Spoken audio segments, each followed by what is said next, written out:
Hi, welcome to Totally Magic and another card trick.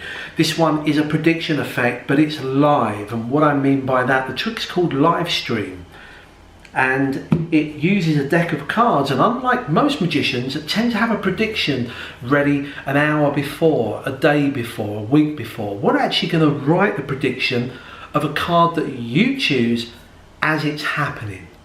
Wow. It's called live stream. You need a regular deck of cards.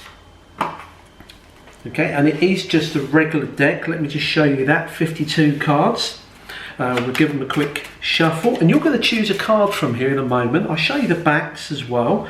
You can see the backs of the cards on there. Now, we got some of these. They're just blank faced cards that we use to write predictions on, and I'm going to use these along with a pen.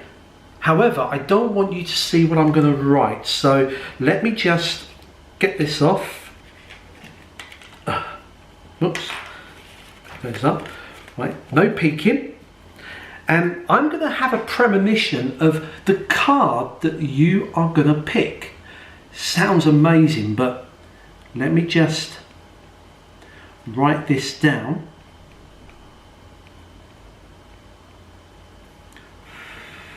We'll just dry that.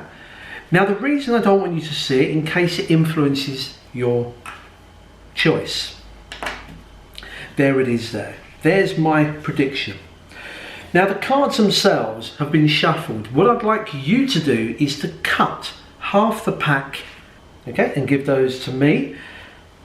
We're going to put my prediction card in here, and I'm going to cut it and lose it in those cards that have been shuffled. On this pack that you've left yourself with, I want you to take a peek at the card that you cut to. Don't let anyone see it. I show the camera. Okay? Put it back and do the same as me. Cut the cards to lose that in there.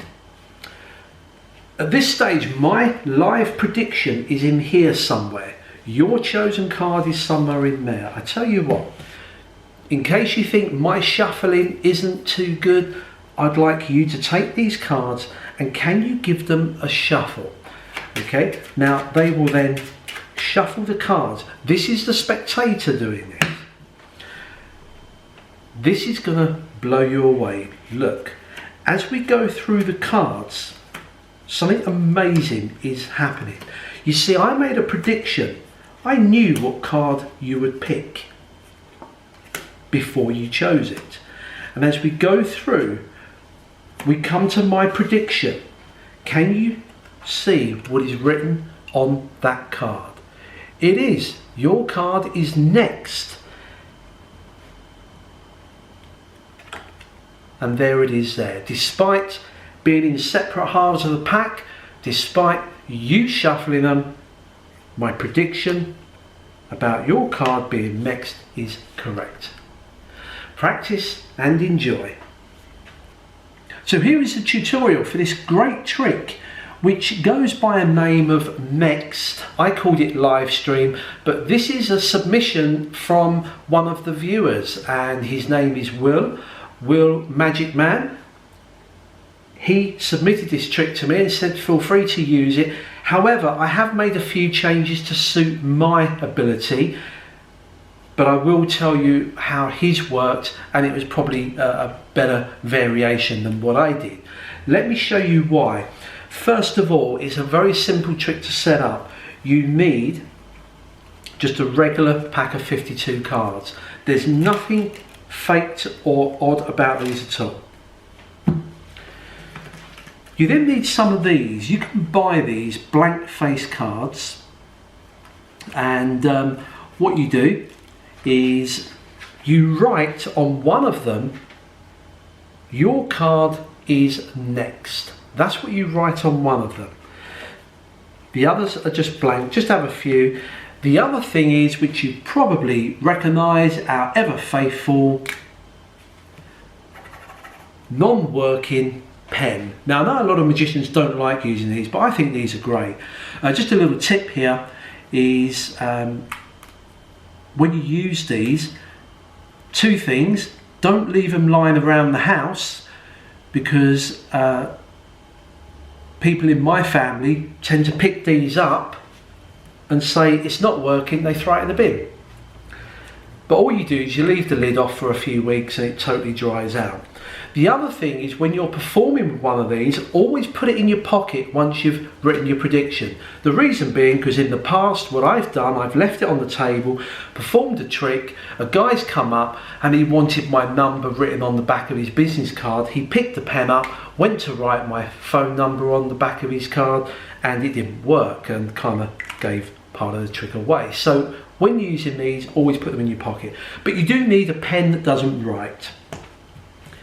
What do you do with a pack? Well, take any card, doesn't really matter, and I add that to the back of my prediction cards.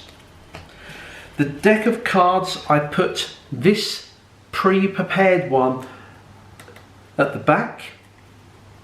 You remove the cards. This is important, I'll show you why in a moment. You remove the cards. When I spread the cards, I just don't spread too much of the first one, because it will reveal the prediction card, but you can spread them. I then gather them up. I then shuffle, sliding off this top card to the back, because I need it on the bottom. This has got to go on the bottom. Once you've done that, that part's done. You can get the spectator to cut the cards about half, and you say you're going to use these and they're going to use these ones.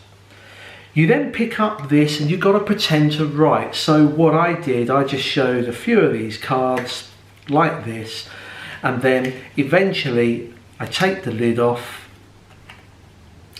and you're going to get the normal card to the front. Make sure no one sees this, and then you pretend to write your prediction on here,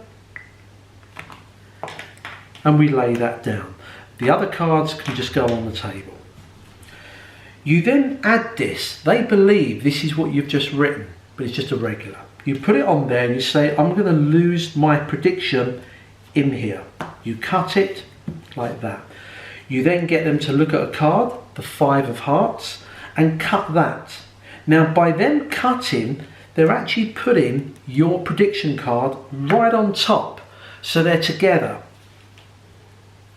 You then take the cards that you had and drop those on. Now, this is the bold part.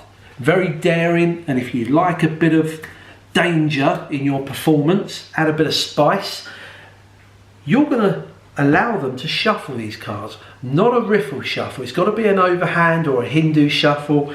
Get them to shuffle these.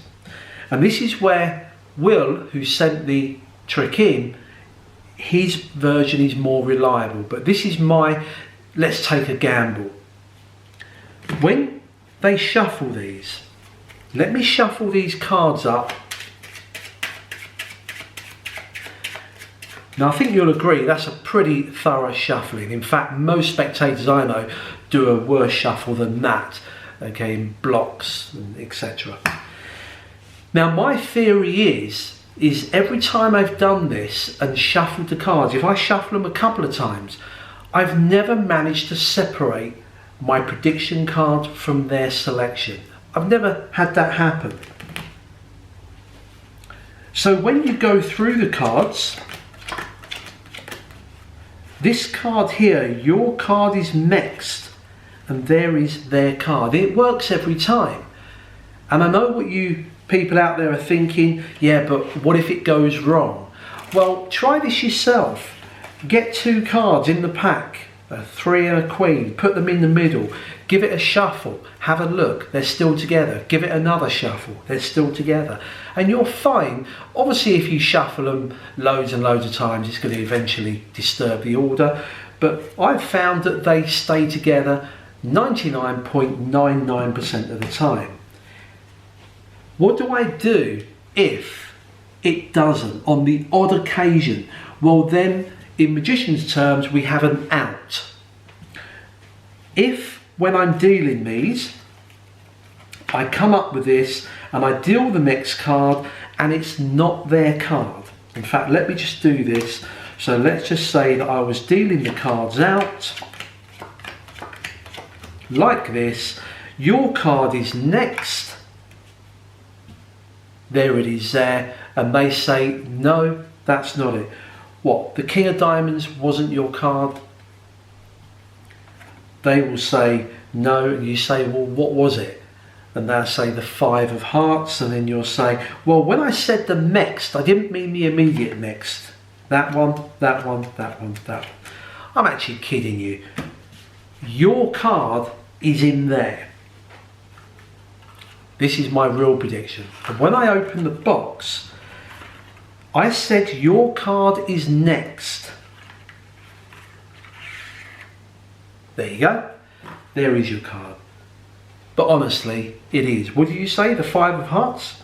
There it is there. The 5 of Hearts. Now it's a bit of a gag because you're not doing the trick as a serious trick. It could be an out. And I found that whenever you do, these cards are quite common. A card that's got 52 cards, I'm sure all magicians have got these, and it's a bit of a gag, gives a little bit of a laugh, and you move on to the next trick or whatever. Remember, the spectator didn't realise that it was a gag, so they play along with it. I've never had to use that, but it's worth making up this and just keeping it in the box. And I just keep it in the box just in case. When I remove the cards, that gets left behind. If it works, great. If it doesn't, you go on and turn it into, I'm only kidding, here it is there. And then they get a laugh out of it. It's a bit of entertainment and you move on. That's mine. So, when the trick was submitted by Will, what happened was his was more reliable because the way that he does it is that he treats the surface of the cards. The prediction card, let me just show you how this works. Remember when the cards are cut, if this was a spectator's card, the 9 of Hearts, you drop this on. You want to keep these together. So Will's method was that you treat the back of all the cards with a roughing stick or roughing fluid. So only the backs. So when you play these cards, they're just regular. They don't stick together, they go quite happily spread. So it's just a regular deck, but you treat the backs of all of these. So what Will suggests was to put just the roughing fluid just on the face of your prediction card, okay? And that's it.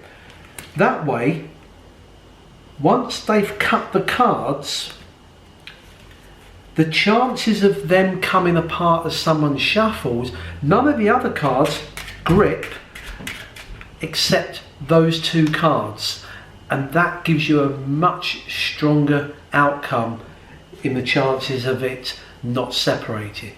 But with my method, you take a gamble. I'm pretty sure that it's safe as long as people do an overhand shuffle. It's probably not going to separate the cards. It's a great trick. Thank you to Will for providing that.